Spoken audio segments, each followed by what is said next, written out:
es la placa neural, ¿no? Ahí justamente tienen un esquema muy interesante de cómo la placa neural se va a tener que ir plegando conforme vayan pasando las semanas, ¿no? De la gestación o los días en todo caso. Bien, aquí lo que ustedes van a poder apreciar en la parte superior derecha es pues el desarrollo biológico desde o sea, aquí se puede apreciar, ¿sí? Aquí por ejemplo lo que van a apreciar evidentemente a los 18 días, ¿no? Es un embrión, ¿no? Presomático, ¿no? Y luego de ello van a encontrar ya cómo este embrión se va a ir plegando en la parte superior e inferior. Todo comienza a nivel cervical, en la parte central, que se llama lado superior e inferior. Por eso en la parte inferior lo que ustedes van a apreciar es esta fusión que se da desde la región cervical del tubo neural hacia la parte superior, o sea, cefálica, y hacia la parte caudal, que es la parte inferior. Sea cual sea el escenario, pues evidentemente los neuroporos anteriores, el neuroporo anterior y el posterior,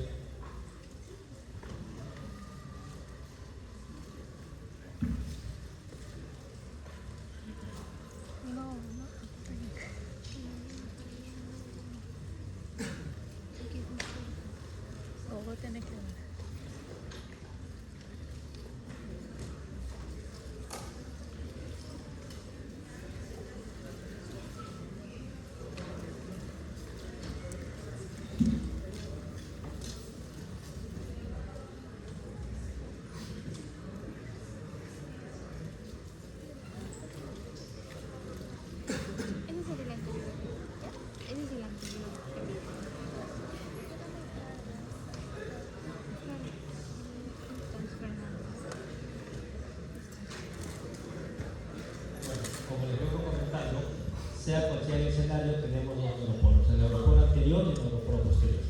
El neuroporo anterior se va a cerrar alrededor de los 25 días y el neuroporo posterior se va a cerrar a partir del día 28. Entonces acá tenemos algunas primeras generalidades respecto a la placa neural. Lo primero es lo que aparece en la tercera semana, como parte del ectodermo engrosado. Dentro de las diapositivas van a encontrar algunos párrafos que están resaltados de color negro o están resaltados de color amarillo. Probablemente sean los puntos más importantes que tienen que recordar, porque esto es todo un resumen del acto. Luego de ello van a encontrar los pliegues neurales y va a comenzar el proceso de la neurulación. Doctor, ¿podría levantar la voz o aumentar el volumen al micro, por favor? A ver. ¿El micro no se escucha bien? ¿Se escucha bajo? Bajo.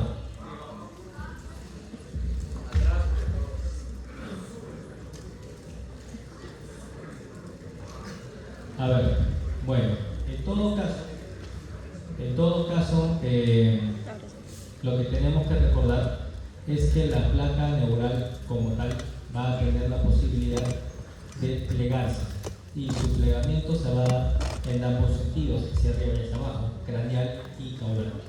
Basándonos en esto, pues el cierre va a ser entre los 25 días para el neuroporo anterior y los 28 días para el neuroporo posterior. Bien,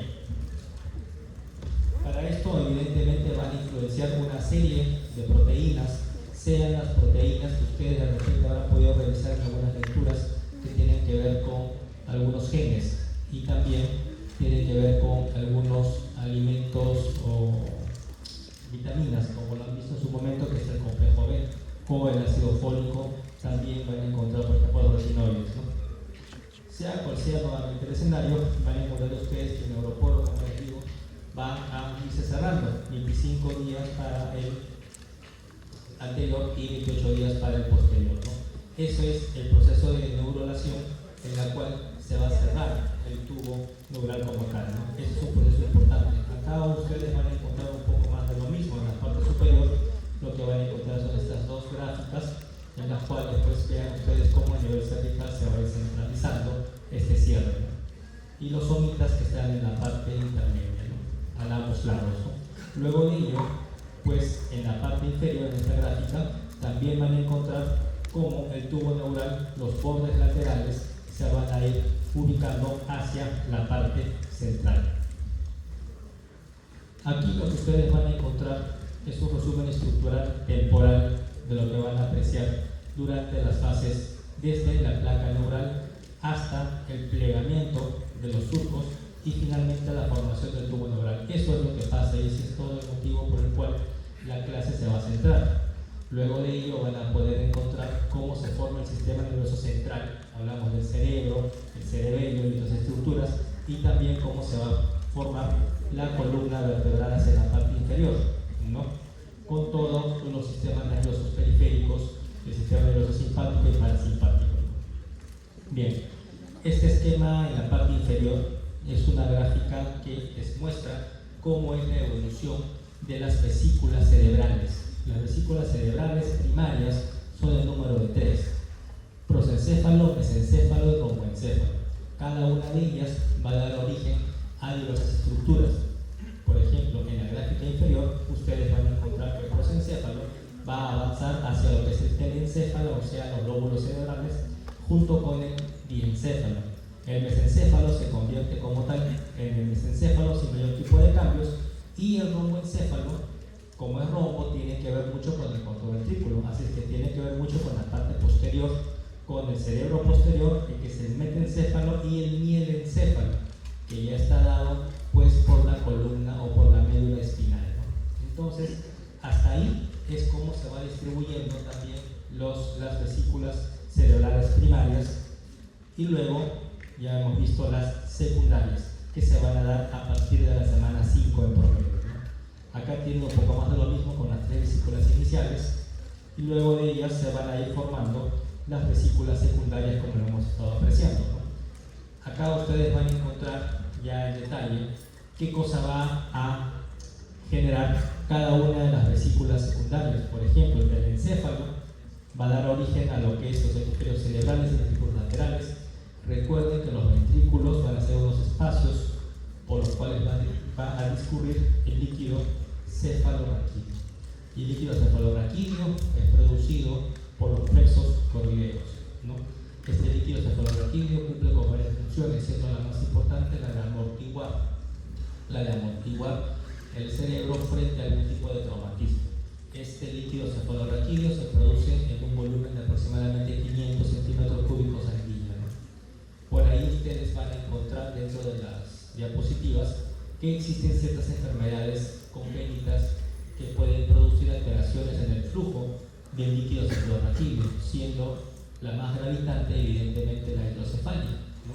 Con la hidrocefalia ustedes van a encontrar unos ventrículos muy dilatados, muy distendidos y evidentemente atrofia del cerebro como tal, ¿no? Luego de ello, otra estructura que es importante es el diencéfalo, en la cual van a encontrar estructuras de suma relevancia como el tálamo, el hipotálamo y la hipófisis como tal.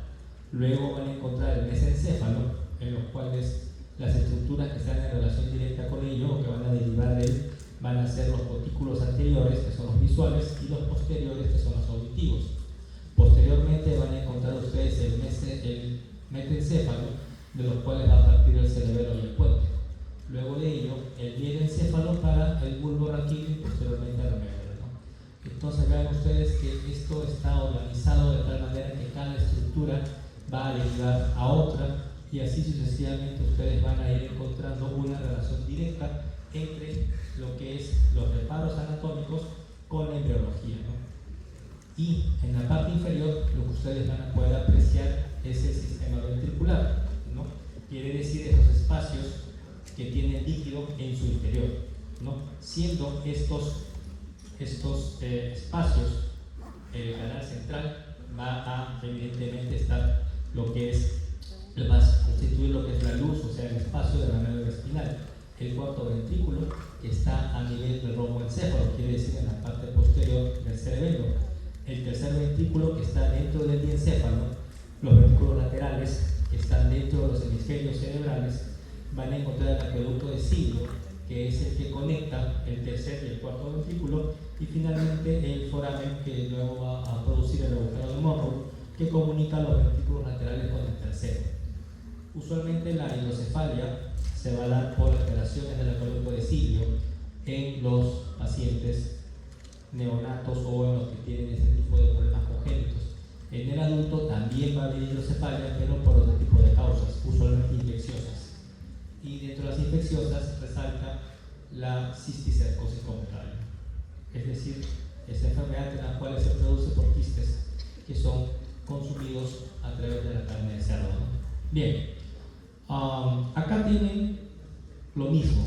La intención de presentar algunas láminas de repente hasta cierto punto repetitivas y de múltiples imágenes es para que centralicen algunos conceptos claves que son indispensables, que los tienen que conocer. Repetimos nuevamente, las vesículas secundarias van a ser telencéfalo, diencéfalo, mesencéfalo, mesencéfalo y menencéfalo. Cada una de ellas va a dar algunas estructuras anatómicas, como lo hemos comentado en la diapositiva previa, de tal manera que el menencéfalo da al bulbo raquídeo y el telencéfalo a los hemisferios cerebrales.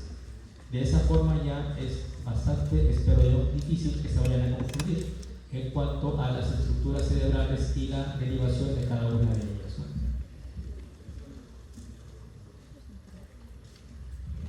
Cambiando un poco más el tema y profundizando un poco más algunos conceptos, ustedes van a encontrar tres tipos de capas, ¿no?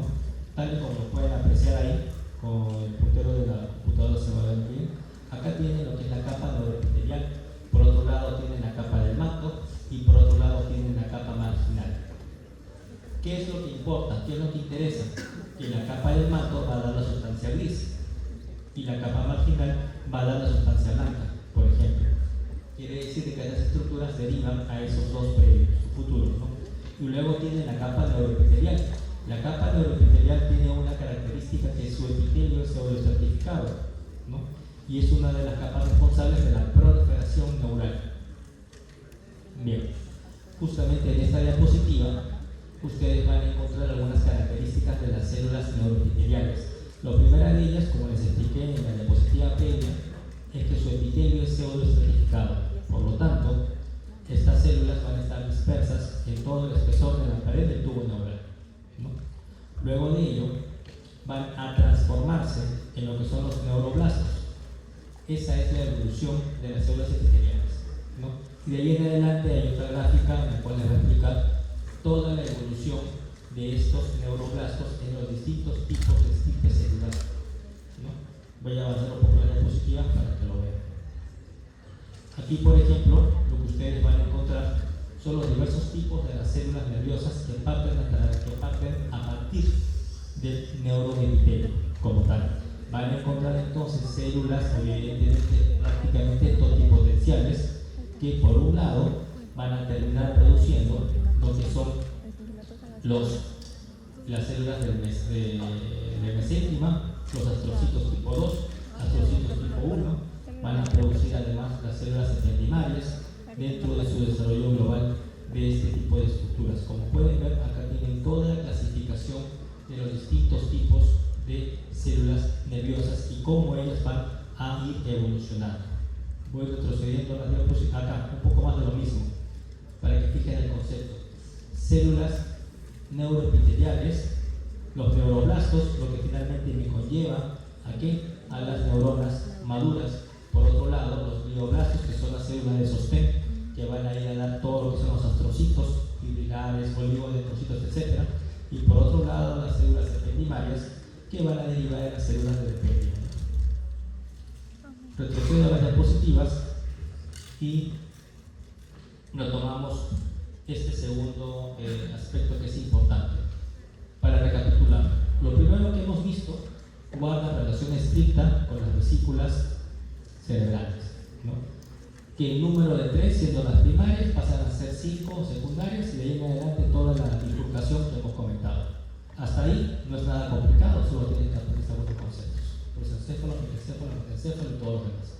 Luego de ello, han aprendido, por ejemplo, que tienen un tubo neural o una placa neural, mejor dicho, que va a ser después, para convertirse en la placa, en el tubo neural, va a tener que comenzar a plegarse y su plegamiento empieza en la parte cervical, en la parte central, y luego va a dirigirse hacia arriba y hacia abajo, formando el neuroporo anterior y el neuroporo posterior. Hasta ahí no hay nada fuera de lo común, son dos conceptos muy elementales y claves.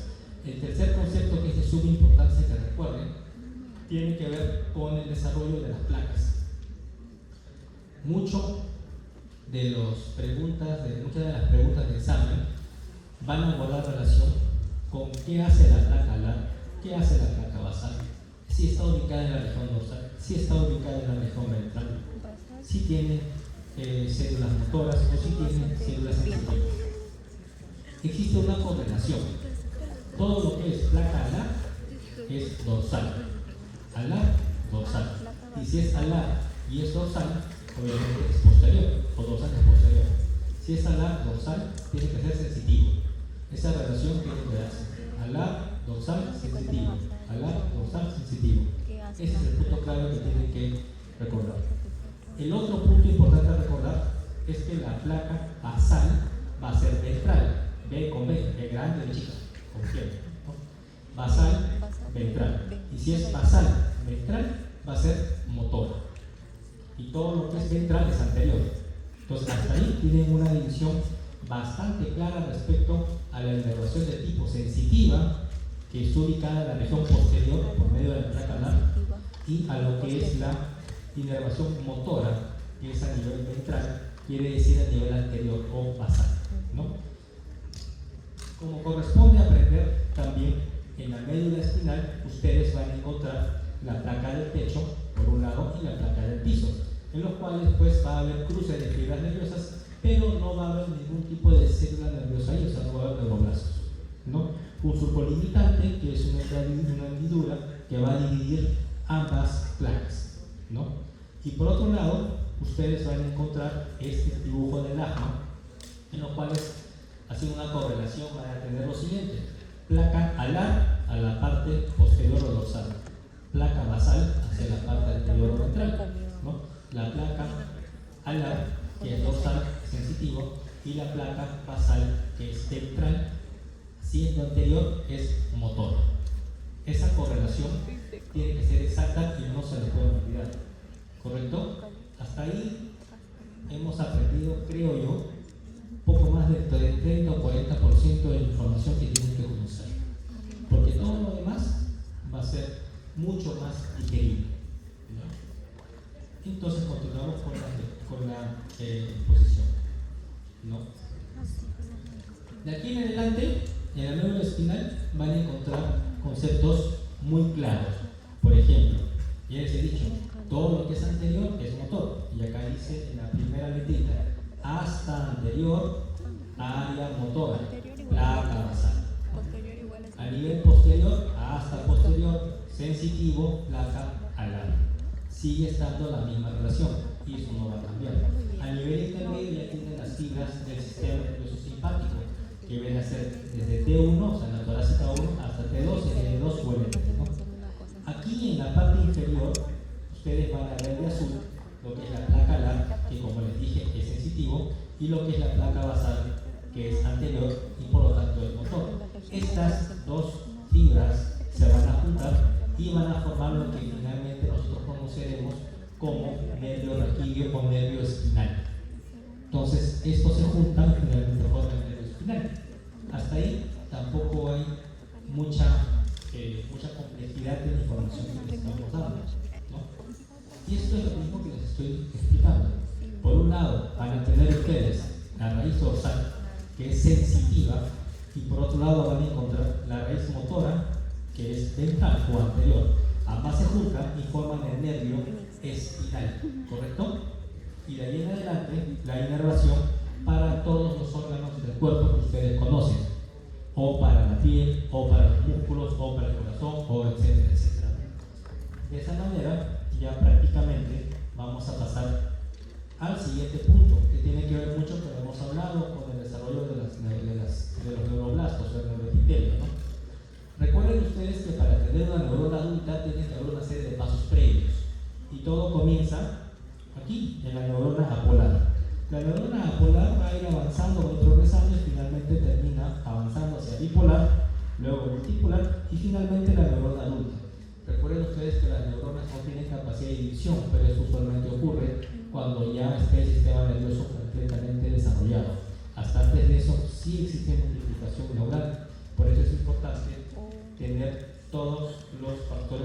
llegó en 0 en el embarazo, que quiere decir lo siguiente: obviamente disminuir con lo posible, no ingerir alcohol, no fumar, no consumir ningún tipo de teratogénicos, estar con una buena cantidad de ácido fólico, evitar los retinoides y evitar algún tipo de otros medicamentos como ven ustedes, la penicilina, de repente lo que es las radiaciones, las exposiciones por radiación, por rayos X, dentro de otros factores teratogénicos perjudiciales como los medicamentos que ustedes han visto en el seminario, que tienen que ver con la fenitoína, colinatoína, ácido valproico, o sea, medicamentos que siendo anticonvulsivantes ocasionan serios problemas en el desarrollo del producto.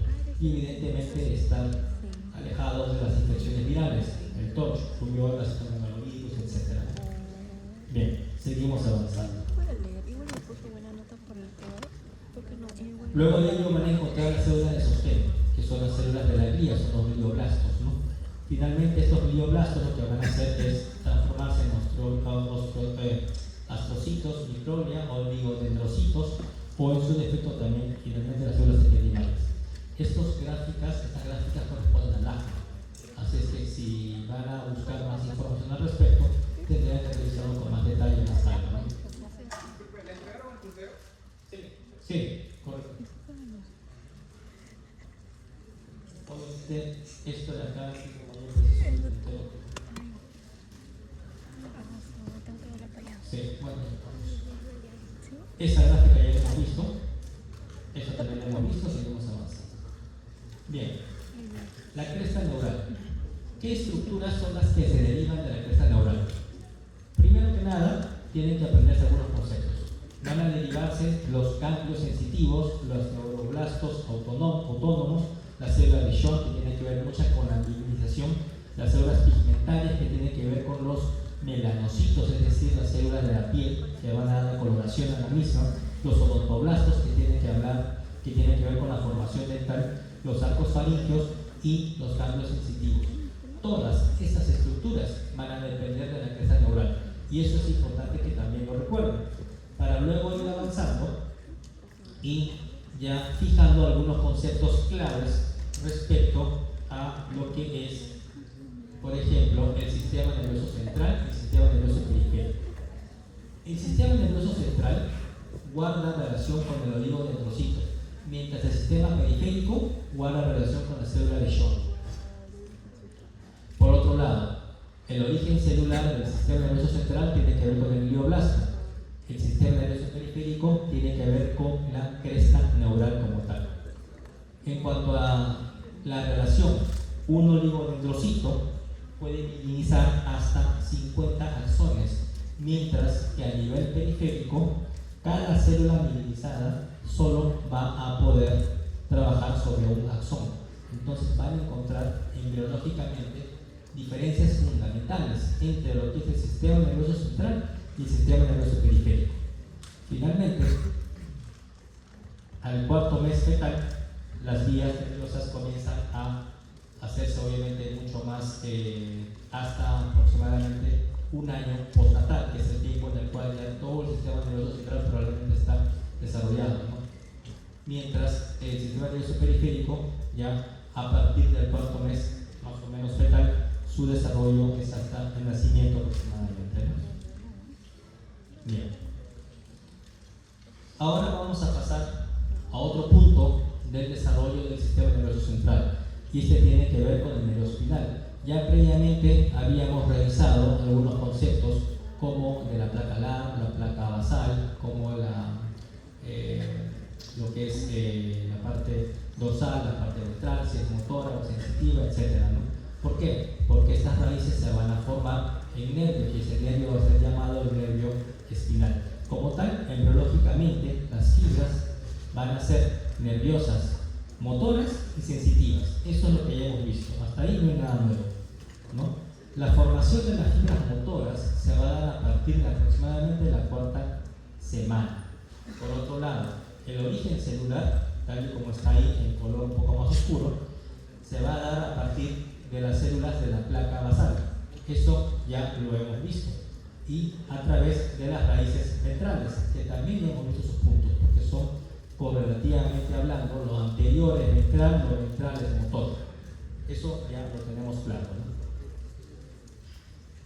Bien, mientras que obviamente todo lo que tiene que ver con el medio sensitivo, pues va a transmitir información sensitiva como tal, ¿no? Acá hay un punto importante, que para formar el nervio espinal, ¿no?, los ganglios dorsales se van a unir a las raíces nerviosas ventrales. De esta forma, tanto la parte dorsal y la parte ventral, o sea, anterior y posterior, forman el nervio espinal, lo que les he explicado hace un momento en una gráfica. Los dos se funden y se forman, solo que ahí están los nombres más complicados, nada más. ¿Ya? Y acá tienes información sensitiva y motora. Sorpresa no es, porque yo lo hemos dicho previamente.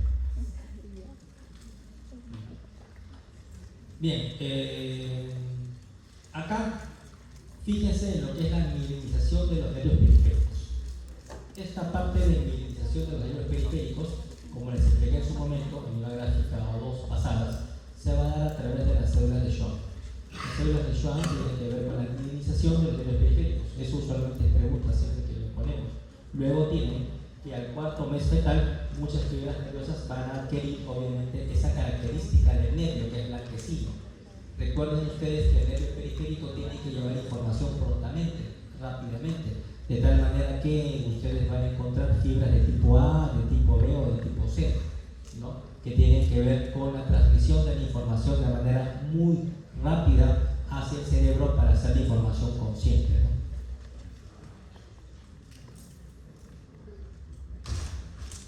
Bien, luego de ello, aquí por ejemplo ustedes van a encontrar la mielinización de la médula espinal.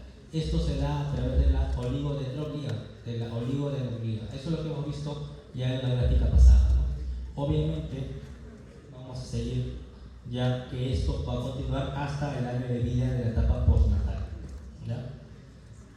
Acá hay un punto clave, ¿ya? El desarrollo de la médula espinal como tal, ¿no?, va a producir finalmente, obviamente, que la médula espinal, no sé si lo pueden ver acá en estas tres gráficas, ¿no?, que la médula espinal quede corta en relación al desarrollo de la columna vertebral, ¿no? Esto es importante porque en medicina hay un procedimiento que se denomina punción lumbar, seguramente lo han escuchado. El término de punción lumbar hace alusión a eso, a hacer una punción a través del espacio cartilaginoso entre vértebras. ¿Y qué vértebras son las que se van a ubicar?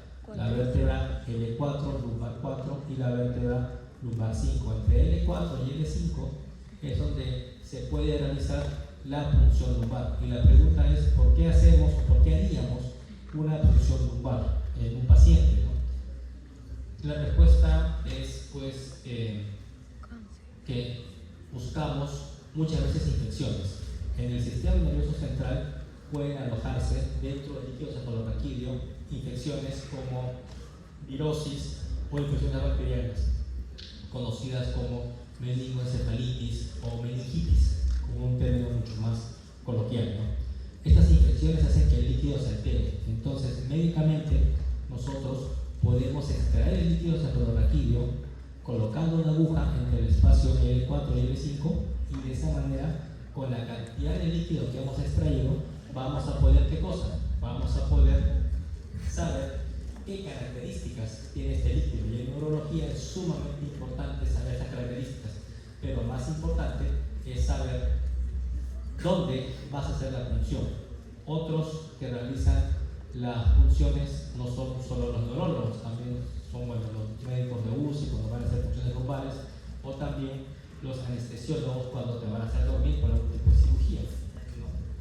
En alguna ocasión, solo como comentario, hace algunos años un anestesiólogo probablemente, digo probablemente porque nunca se demostró, no puso la aguja en el L4 y el L5, probablemente le haya puesto en el L2 o en el 3.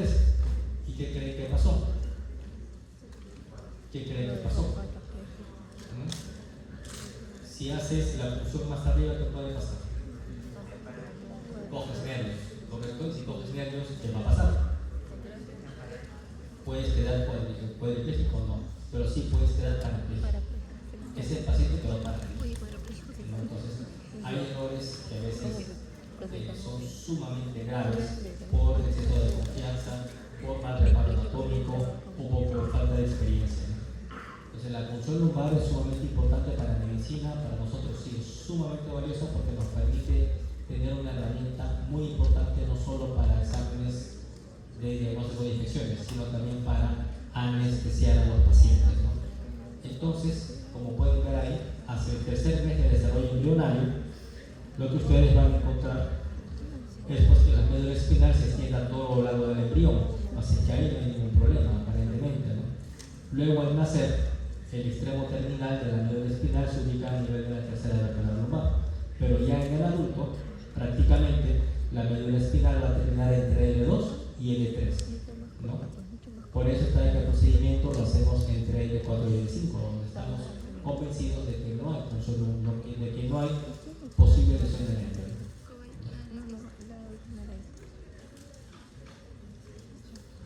Muy bien, esto es para fijar el concepto. Vean ustedes que acá tienen una médula espinal en un pacientito o en un fetito, en un feto de 3 meses, luego en el recién nacido y luego en el adulto, como esto se va alterando en cuanto a la altura, porque el producto comienza a tener mayor crecimiento mientras que el sistema nervioso central no crece del todo. Por eso está que la columna vertebral toma ventaja sobre la longitud de la médula espinal, ¿no? Y en la siguiente gráfica lo que van a encontrar es pues la punción lumbar, que será entre el espacio L4 y L5, como les he estado comentando. Bien, hasta ahí entonces se han fijado varios conceptos. El primero de ellos guarda estricta relación con el desarrollo de las estructuras embriológicas, ¿no? Ahora hablamos del tubo de la placa neural, después hablamos del tubo neural, neuroporo anterior, neuroporo posterior. Hablamos de las vesículas primarias, de las secundarias y cada una de ellas como deriva. Hablamos también después de la placa alar, nuevamente estoy repitiendo, placa alar, de la placa basal, de la placa motora, etc. Toda la relación que existe entre ellas. Ahora tenemos que entrar a hablar respecto a la modulación que ocurre a nivel molecular, ¿no? Este sistema nervioso no solamente se forma a través de lo que hemos estado hablando hasta el momento, ¿no? Sino también necesita mucha implicancia respecto a algunos factores. Por ejemplo, la región dorsal, lo que hemos visto, ¿no? O sea, la parte posterior, lo que es la parte sensitiva, ¿no? Tiene que ver con el factor de crecimiento transformante beta, ¿ya?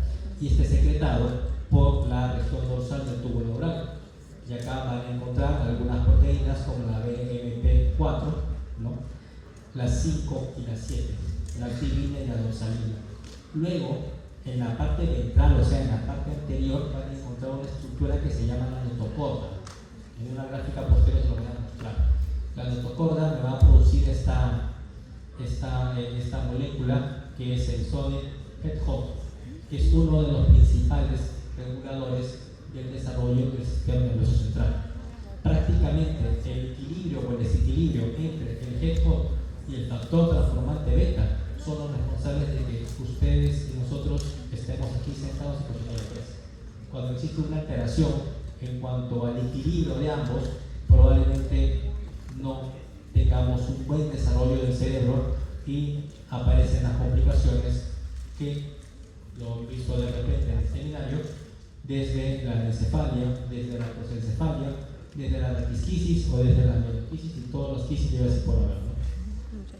Aquí ustedes lo que van a encontrar son los factores de transcripción. Ya en una parte inferior, los factores de transcripción van a encontrar, por ejemplo, que se van a activar. El PAX3 y el PAX7 van a tener relación con la alta cantidad de factor transformante beta y baja de la sodium PET-HOT, que es la SHH, mientras que lo inverso, o sea, alta SSH y baja factor transformante beta, tiene que ver con el NK2, NKX2 y NKX6, que finalmente son factores de transcripción. Estos factores de transcripción estamos hablando a nivel molecular y a nivel, pues obviamente, genético, ¿no? Esto es una gráfica de lana, ¿ya? Si lo he puesto en rojo es porque lo considero sumamente importante, ¿ya? Aquí relación que hay entre el factor transformante beta y el SSH. Y en la parte superior ustedes van a encontrar dos cosas. Primero, en la parte bien arriba, como les he explicado, es el techo, la placa del techo. Y ahí van a encontrar ¿qué cosa? El factor transformante beta, pero también a las proteínas B, M, P, 4, 5, etc. Mientras que la notocorda, lo que está en la parte ventral, o sea, anterior, van a encontrar ¿qué cosa? El SHH, la proteína C. ¿Ya? Y cada uno de ellos va a regular factores de transcripción, tal y como lo hemos visto en la gráfica previa. ¿Eso es importante que lo recuerden? Sí. Esto no es del AJMA, es de otro libro, en el cual les explica un poco más en detalle qué es lo que ocurre. La placa del techo con el BMP, la placa del suelo con la notocorda, con el Sonic, ambos van a producir, ¿no?, esa sustancia y tienen que entrar en mayor o menor concentración entre ambos lados y por lo tanto van a activar factores de transcripción.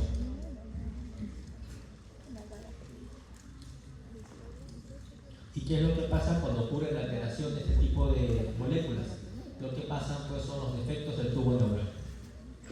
Si bien es cierto, hay una estrecha relación con la alteración o con el déficit de ácido fólico, ustedes habrán visto ya y están prácticamente convencidos de que la gestación es un proceso natural, pero que siendo natural tiene que ser programado, y el decir programado quiere decir que la gestante o la futura gestante debe de tener dentro de su mapeo una buena hemoglobina, una buena cantidad evidentemente de ácido fólico, y excluir una serie de medicamentos que son consideradas teratogénicos o de acciones que son consideradas perjudiciales para el producto. Lo importante es considerar o evitar este tipo de problemas. Por ejemplo, van a encontrar ustedes la espina bífida oculta, van a encontrar también el meningocele, van a encontrar el mielomeningocele, van a encontrar la raquitisquis y obviamente las formas más severas van a ser las dos últimas, ¿no? En lo cual toda la columna está pues prácticamente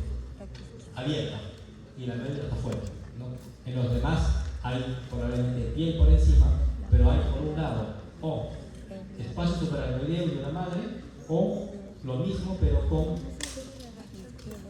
tejido nervioso, o sea con médula, ¿ya? Pero eso es mielomeningocele.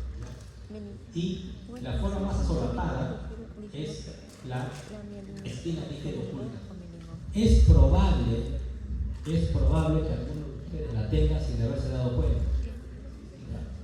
¿Cómo lo van a notar? ¿No? Es posible de que si alguno de ustedes toca la parte posterior de su espalda, por encima de la línea glútea, puede encontrar alguna zona, un orificio, una zona con pelos, con vellos, esa región, ¿no? Y eso puede condicionar también una espina bífida oculta, que es completamente asintomática. Eso no da ningún tipo de problemas, aparentemente no duele, no tiene ningún factor de riesgo ni nada. Pero existen muchos de los sujetos comunes y corrientes que lo tienen sin ningún tipo de inconvenientes, de problemas. Es como cuando ustedes, por ejemplo, se toman una ecografía y por el motivo van a encontrar que tienen solo un riñón, ¿no? Y ya tienen 60 años y nunca se han dado cuenta de que lo han tenido. Porque son problemas congénitos que no necesariamente dan clínica, o sea, dan sintomatología durante los años de vida pues iniciales, ¿no? Bien, ¿qué es lo que tenemos acá? ¿Cómo prevengo el tubo neural? ¿Cómo prevengo las alteraciones del tubo neural? Evidentemente, si quiero, necesito consumir una adecuada cantidad de ácido fólico. Y para ello, los defectos del tubo neural se pueden evitar o se pueden reducir cuando se consume ácido fólico entre el 50 y 70% de embarazos, ¿no? De esa manera nosotros podemos evitarlo. El ácido fólico disminuye prácticamente el 70% del riesgo de esto. ¿Quiénes tienen prevalencia alta? Probablemente por el tipo de comida que tienen, ¿no? Los países, por ejemplo, del norte de China, 1 sobre 200, 1 sobre 200 es altísimo, ¿eh? En comparación con 1 sobre 1500 de Estados Unidos, ¿no? Y que tiene políticas probablemente de nutrición un poco más sofisticadas que las zonas más alejadas, ¿no? Y la dosis para prevenir es de 400 microgramos al día. Esa es la dosis de prevención. Bien, esto ya lo habíamos comentado.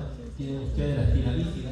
Por un lado, la espina bífida oculta, el meningocele y el meningocele. Ya no vamos a tener detalles descriptivos, puesto que la imagen ha sido bastante clara, ¿no? Acá tienen la reticiscis, que ven ustedes toda la parte posterior completamente abierta, ¿no?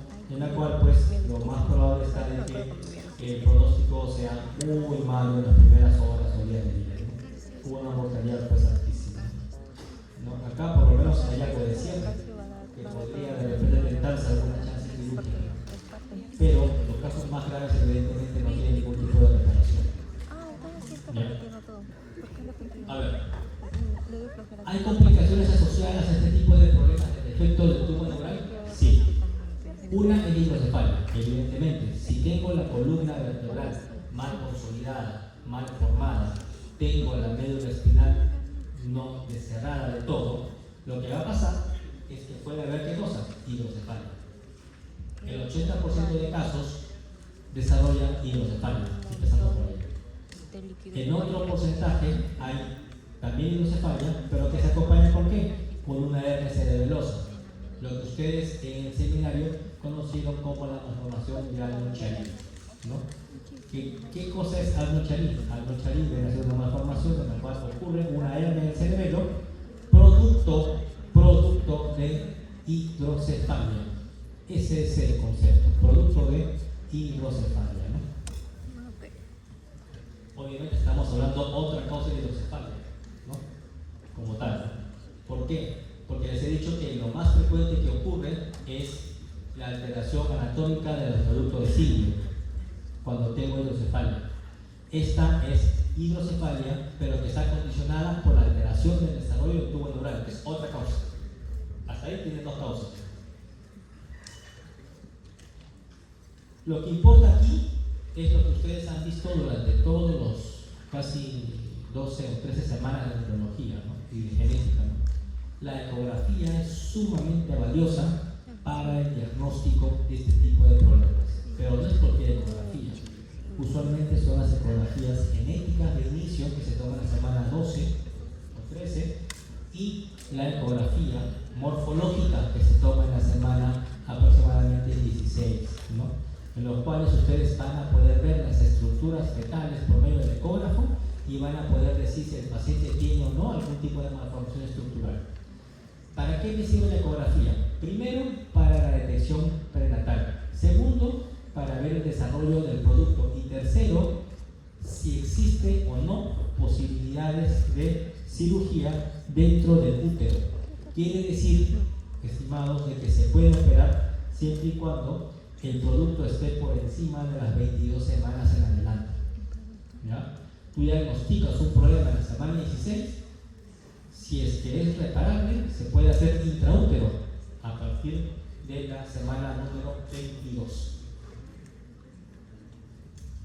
Bueno, esta gráfica ya la hemos visto en diapositivas previas.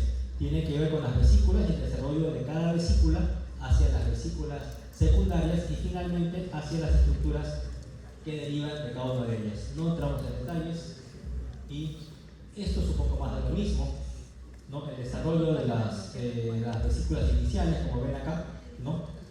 Acá ven, por ejemplo, el romboencéfalo, ven acá el mesencéfalo, luego de ello, y el mesencéfalo, la parte anterior, luego de ello van a ir viendo cómo se va distribuyendo hacia lo que es el telencéfalo, diencéfalo, mesencéfalo, metencéfalo y el encéfalo.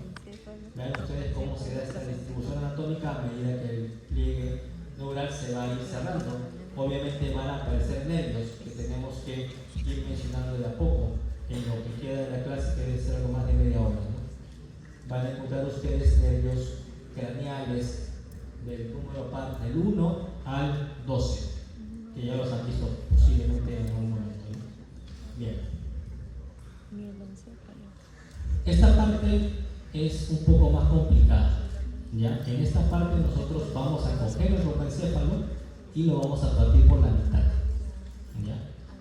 Cuando cogemos el romboencéfalo y lo partimos por la mitad, vamos a ver estas grafiquitas que están, acá los voy a señalar con el puntero, en el tipo B y el tipo C, ¿no? ¿Qué significa el tipo B y el tipo C? El tipo B, como ustedes ya lo pueden ver, lo azul es la placa alar y lo rojo es la placa basal. Cuando llego en un periodo evolutivo ya un poco mayor, van a aparecer algunos ganglios, algunos grupos eferentes. Existen a nivel del sistema nervioso central dos tipos de conceptos, uno que es aferencia y otro que es eferente, ¿no? Aferencia es lo que recibo, eferente es lo que sale, ¿correcto? Entonces la información sensitiva, la información que llega, ¿de dónde creen que llega? Del medio externo, ¿correcto? Haces tacto, palpación, lo que fuese, te hincas, lo que sea, te cortas, todo lo sensitivo, dolor, llega a mi cerebro a través de una vía aferente, ¿correcto? La vía eferente es la vía de respuesta. Quiere decir que si yo toco algo caliente, mi mano lo que va a hacer es retirarse inmediatamente. Sentí algo caliente, evidentemente fue a mi cerebro a través de la vía sensitiva y por lo tanto mi respuesta fue la de retirar la mano. Esa respuesta es el aferente. Aferente, recibo, eferente, doy la respuesta, ¿no? Como les he comentado, ¿no? Bien, entonces aquí ustedes van a encontrar en la gráfica tipo C, lo voy a señalar con el puntero de acá de la computadora, van a encontrar ustedes el eferente somático, el eferente visceral especial y el eferente visceral general. Que acá lo ven, eferente somático, visceral especial y visceral general. Cada uno de ellos va a tener neuronas. Y estas neuronas, por ejemplo, el eferente somático va a tener que ver con el nervio hipogloso. El eferente visceral especial tiene que ver con el accesorio del par craneal número 9, con el vago y el glosofaríngeo. Y el visceral general tiene que ver con las neuronas motoras para la musculatura involuntaria de las vías respiratorias, tubo digestivo y corazón. ¿Qué les parece? Ahí ustedes están viendo ya los grupos de respuesta que van a inervar o que van a trabajar con algunos conocidos, como lo han visto ustedes, el nervio hipogloso, que es la lengua, el nervio vago, el glosofaríngeo y los músculos de la respiración del corazón y también el tubo digestivo.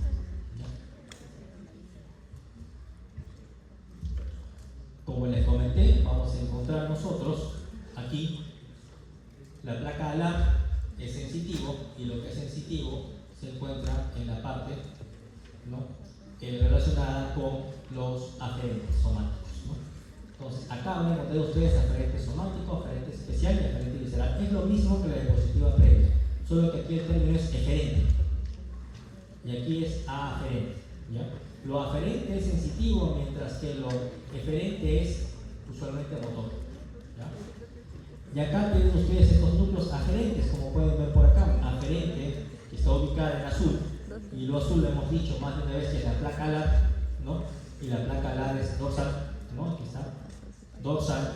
Acá tienen los aferentes viscerales, los aferentes visceral general y el aferente visceral especial, ¿no? Y el aferente somático. Entonces acá ustedes ya estamos revisando que existen aferentes y eferentes, que también tienen que ver con la información que llega y que sale. Bien, para no enredarnos más, voy a avanzar por la parte de lo que corresponde al cerebelo. Bien, en cuanto al cerebelo, su desarrollo como tal, ubíquense en el gráfico de la cronología del tiempo, tal y como lo ven acá, ¿no? 12 semanas. 12 semanas, la placa cerebelosa tiene la vértice central y ya los dos hemisferios cerebelosos para ir avanzando en el tiempo, y en el 6º mes aproximadamente, como dice la gráfica, la capa granulosa externa va a producir células ya que son células diferenciadas prácticamente en el cerebelo del adulto. Recuerden que el cerebelo cumple una función importante que tiene que ver con el equilibrio, siempre con el equilibrio, ¿no? Y nuestra estructura importante del metencéfalo va a ser el puente, ¿no? En lo cual también van a tener ustedes las famosas placas, ¿no? Bien, seguimos avanzando. En el mesencéfalo, ustedes van a encontrar dos cosas, son las que quiero que recuerden de esto nada más. En el mesencéfalo ustedes van a encontrar placa basal y placa alar. En la placa basal van a encontrar el óvulo motor, el nervio tropial y el núcleo de Eddington-Westphal, que es el que tiene que ver con la contracción de la pupila. ¿Ya? Por eso es importante. Ustedes en algún momento de su evolución como estudiantes de medicina van a ir a los hospitales de neurología y probablemente van a ir a un hospital que se ciencias neurológicas, ¿no? Y probablemente les enseñen neurología, algo de eso, ¿ya? ¿Por qué es importante que recuerden el mesencéfalo? Porque muchos de los pacientes terminan siendo candidatos de donación de órganos cuando tienen algún tipo de problema neurológico grave, es decir, muerte cerebral, ¿ya?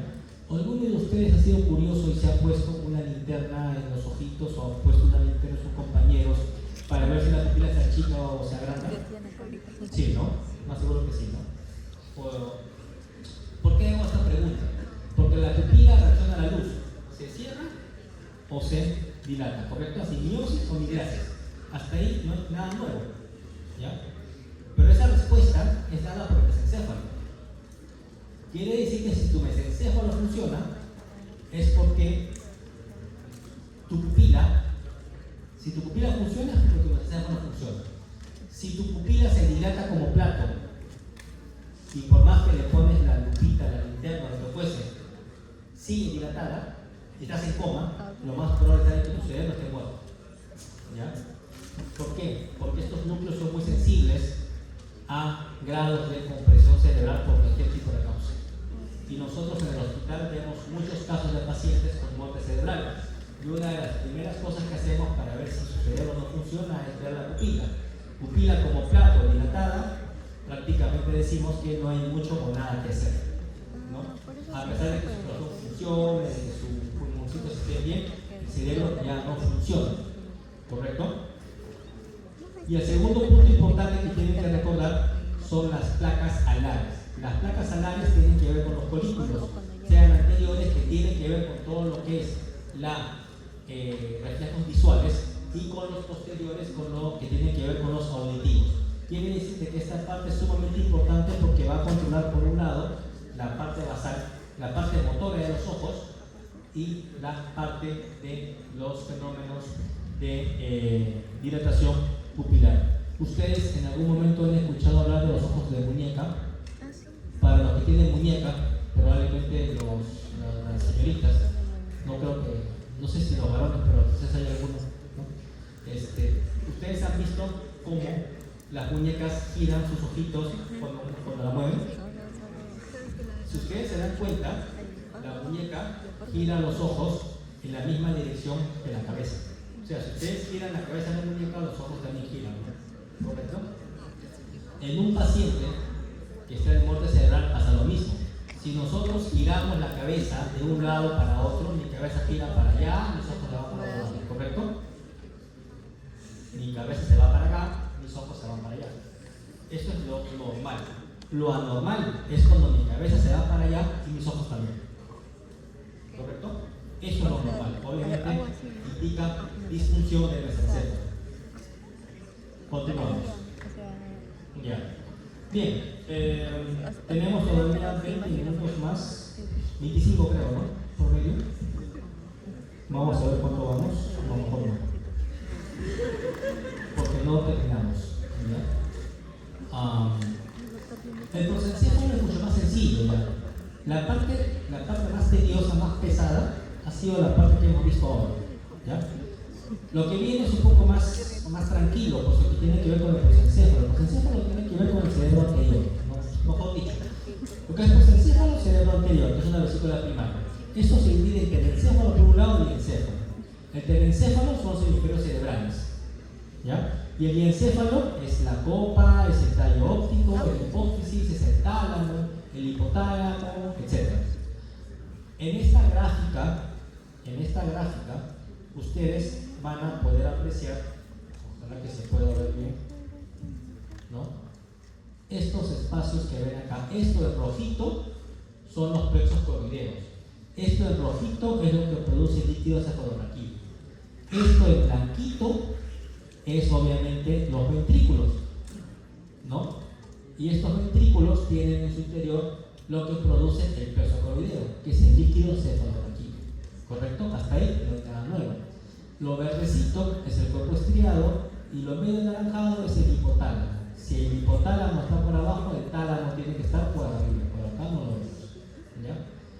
¿Qué es lo que vamos a encontrar en la otra gráfica? Por ejemplo, la hipófisis anterior y la hipófisis posterior, ¿no?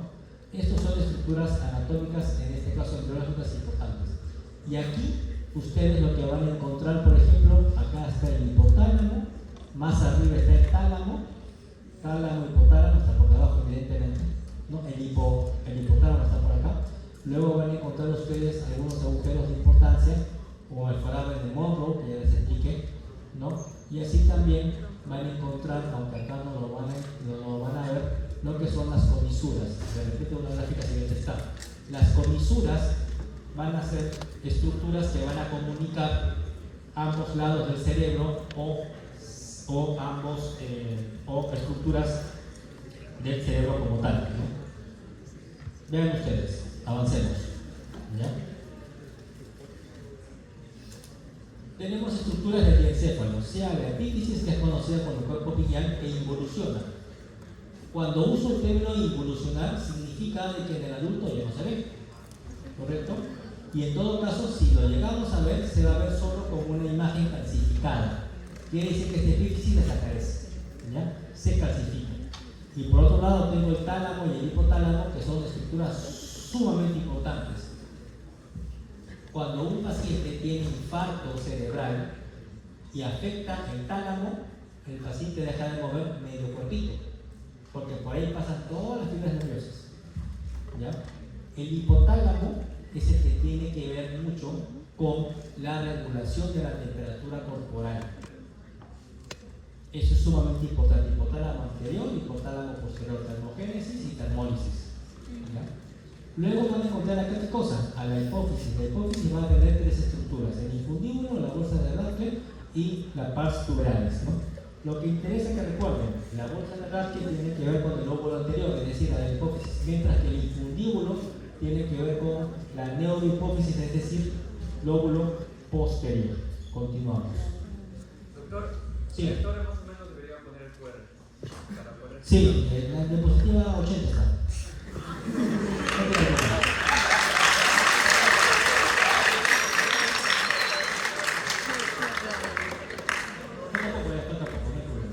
Todos están calculados. No hay problema. ¿A qué hora acaba la clase? ¿No hay cuarto?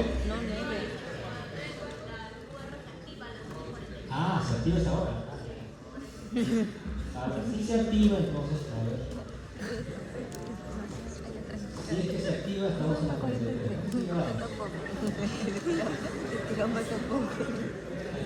Ahí está. Esa es, ¿no? Acá lo corto.